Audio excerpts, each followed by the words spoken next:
And empathy has two qualities. One is the understanding part of it. This is just a regular definition, the ability to understand and share the feelings of another. And the emotional part. Empathy has basically two channels. One is the body channel. If you talk with a sad person, you're going to adopt a sad expression and a sad posture, and before you know it, you feel sad. And that's sort of the body channel of emotional empathy, which many animals have. Your average dog has that also. That's why people keep mammals in the home and not turtles or snakes or something like that, who don't have that kind of empathy.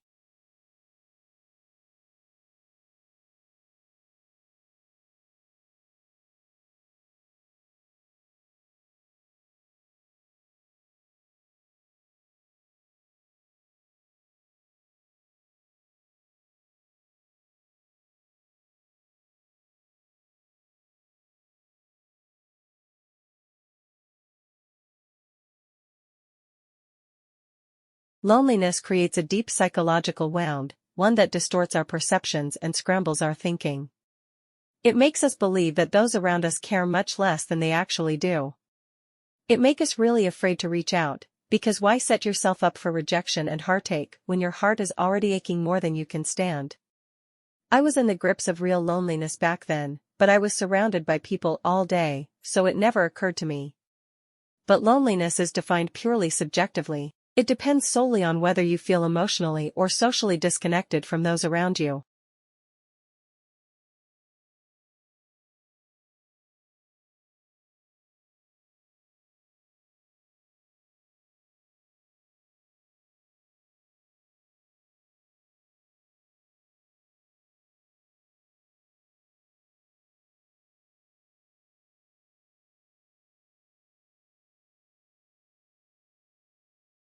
And I did.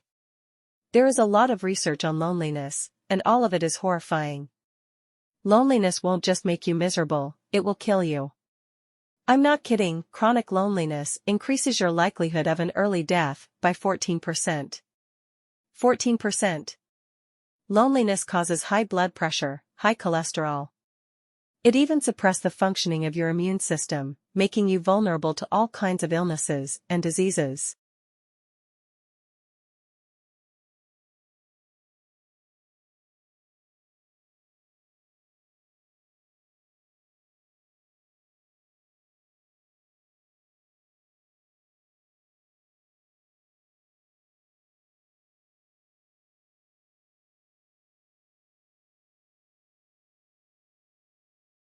One of the things I do in my psychology seminar is I assign papers to students, and then I extract out propositions from the papers.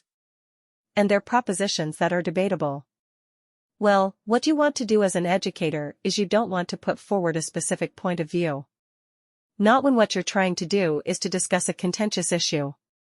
What you want to do is teach people how to take an argument apart and formulate a response. And to do that, it's actually extraordinarily useful to arbitrarily assign positions to people. It's like, I don't care what you think, you're pro on this topic, generate an argument.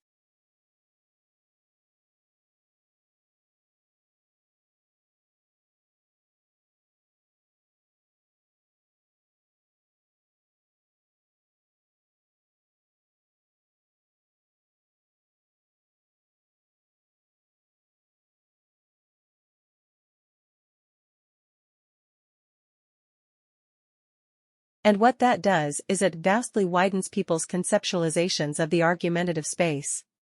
Because most really contentious issues, gun control, abortion, those sorts of things, there is a lot to be said on both sides. They wouldn't be contentious issues otherwise. They're issues that don't go away. Well, why? Well, because they're so complex. They don't lend themselves to easy unitary solutions. One of the things you want to learn if you're educated is that on any complex subject there's a lot to be said.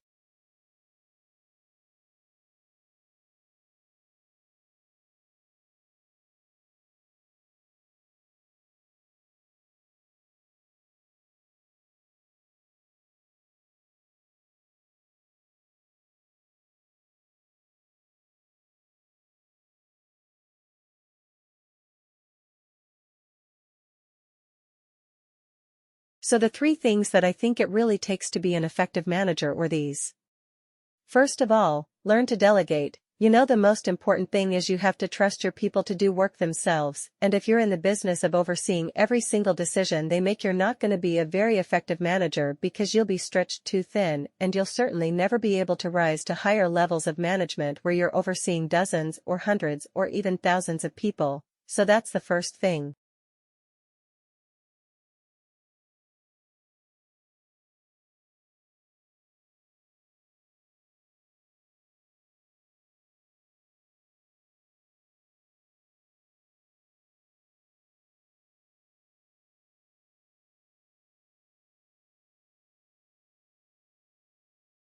The second is work hard to understand what the people underneath you do.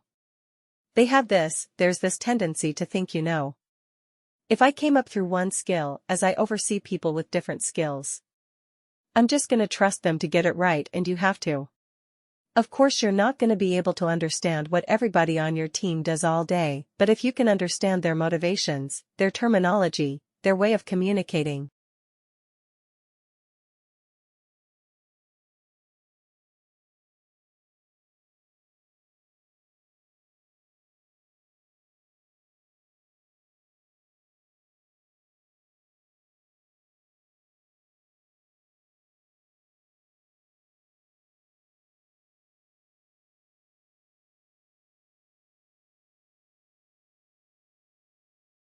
you're gonna be a lot better as a manager. And finally, this is a kind of simple thing, but have as many one-on-one meetings as you possibly can.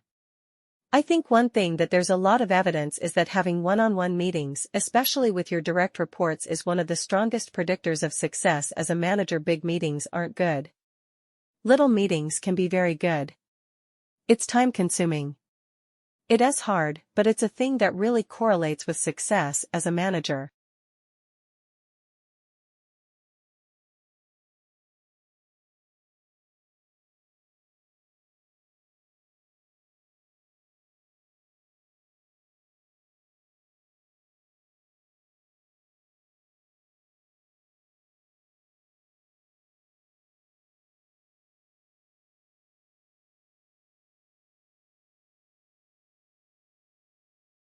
Now, what's really interesting about this time is that because of coronavirus, kids have all this time to self-reflect and self-assess.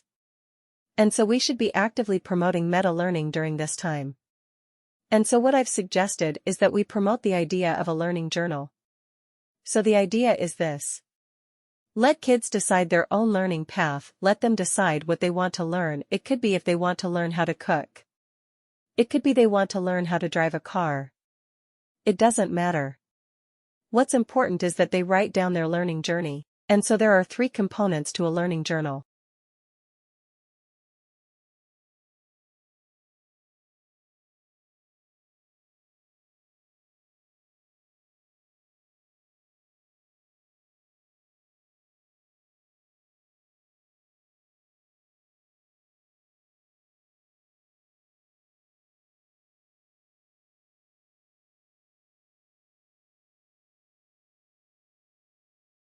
First is to define the goal concretely and precisely. It's better to say I want to be able to run a marathon in less than 4 hours than it is to say I want to finish first in a marathon. Second is to write down the learning process. So think of a cooking recipe and writing down how you cook something. The third and most important component of a learning journal is to write down your observations, collect data, self-reflect, and develop new learning strategies for yourself. And during this process, teachers don't go away. Teachers play a very important role in that they become coaches. I would say that being a coach has three main functions.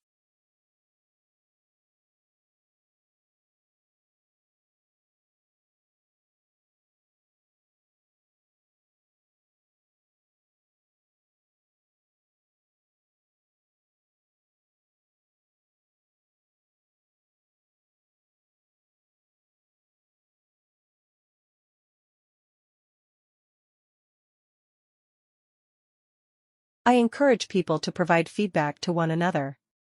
It's a gift. It's also often part of your job. But too often, we don't go far enough. So I suggest that we create psychological contracts.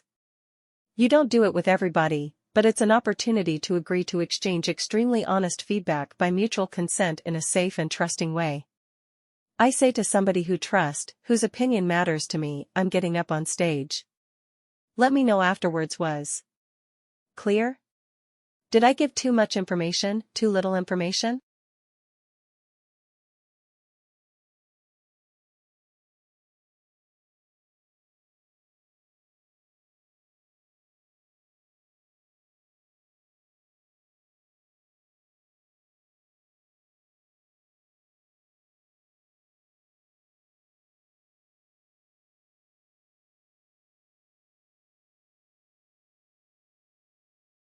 Did I move too much? Did I engage with the audience? Tell me the truth. That's an immediate request for honest feedback, and we are creating a psychological contract. You're not going out of bounds if you tell me exactly what you think. I also tell people if they're going into a meeting, pick the person who's going to pull on their ear to let you know you're going off topic, whether your data is really not holding up in that room, and getting an immediate sense from somebody, the unvarnished truth about what's going on.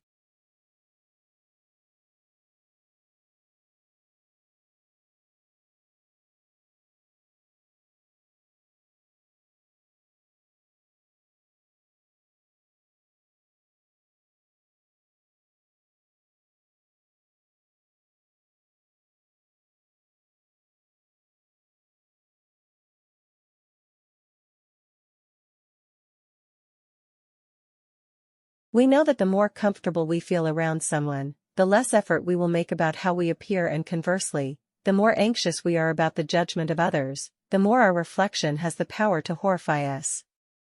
The issue is never that of our appearance, it is about our sense of our vulnerability to humiliation. When we meet people who are perpetually sick with worry that they are not attractive enough, we should not rush in with physical compliments. This is only to foster and unwittingly reward an aggravating criterion of judgment.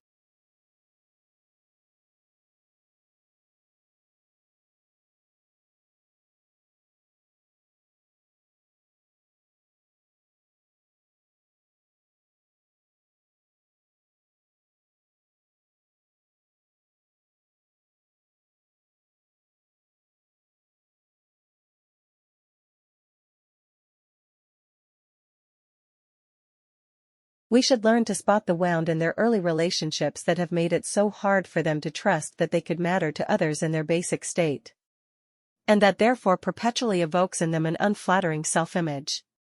They are not ugly per se, they were when it mattered left painfully unloved and ignored to an extent that they are liable never to have recognized or mourned adequately. Their arrival in the world did not delight a few people as it should have done, and therefore need compassion, sympathy and emotional validation far more than they will ever require the tools of outward beautification.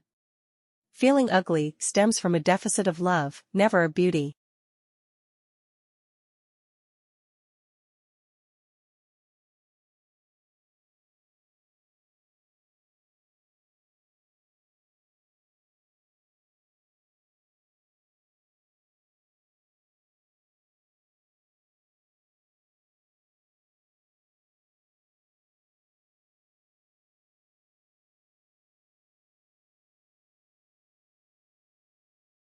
When economists study gift giving, they're very concerned with one thing: waste. Let's say hypothetically that my grandmother buys me a sweater that I hate, and your grandmother buys you a sweater that you hate. Sorry, grandmothers. Before long, we're talking about billions of dollars in waste in the economy. Economists call it deadweight loss, and they estimate that up to 30% of the value of all gifts is wasted.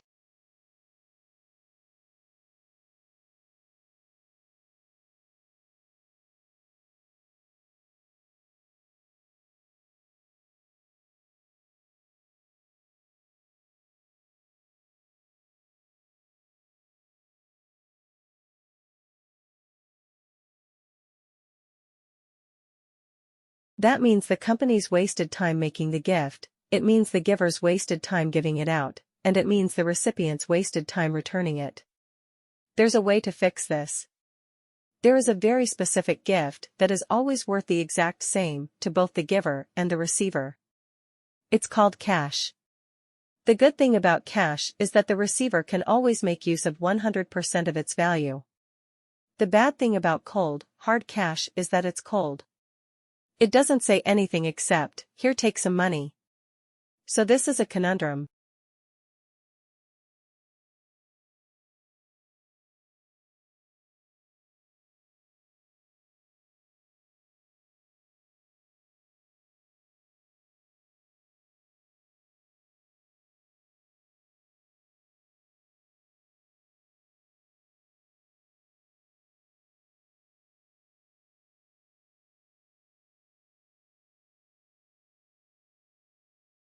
Let's imagine you're about to hold a meeting to make an important decision. And you are in a hurry. Is it better to hold the meeting standing up or sitting down?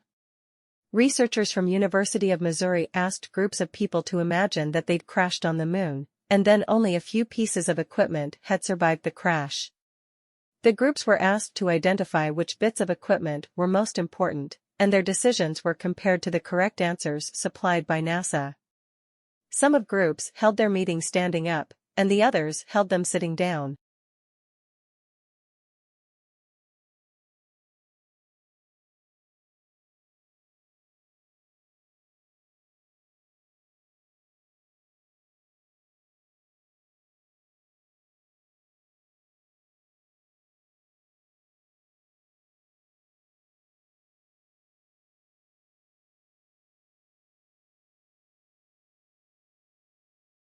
So, why do humans feel awkwardness? According to Tai Toshiro, author of the appropriately titled book Awkward, this is part of human evolution. In hunter-gatherer times, sticking with social norms, like saying thank you when someone gives you something, or waiting your turn for food, was a way to keep tight-knit groups together and keep out anyone who might be a threat. Today we're still sensitive to tiny, even silly social customs, like responding to "how are you" with fine as a sign of mutual respect.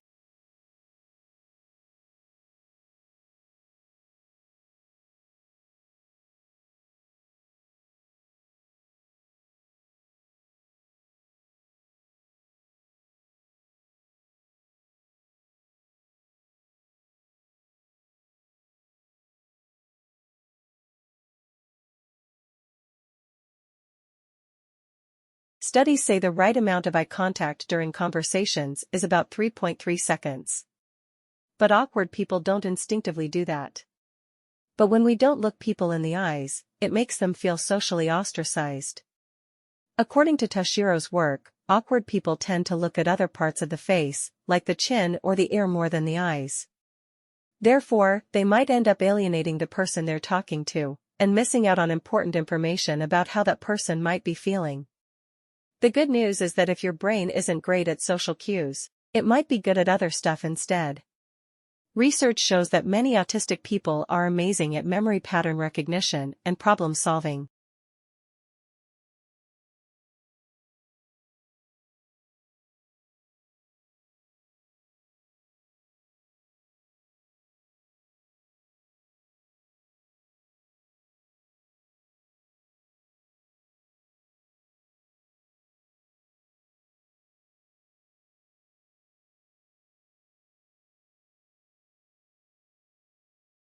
When the Second World War came to an end, the British took some German civilians around the Belsen concentration camp.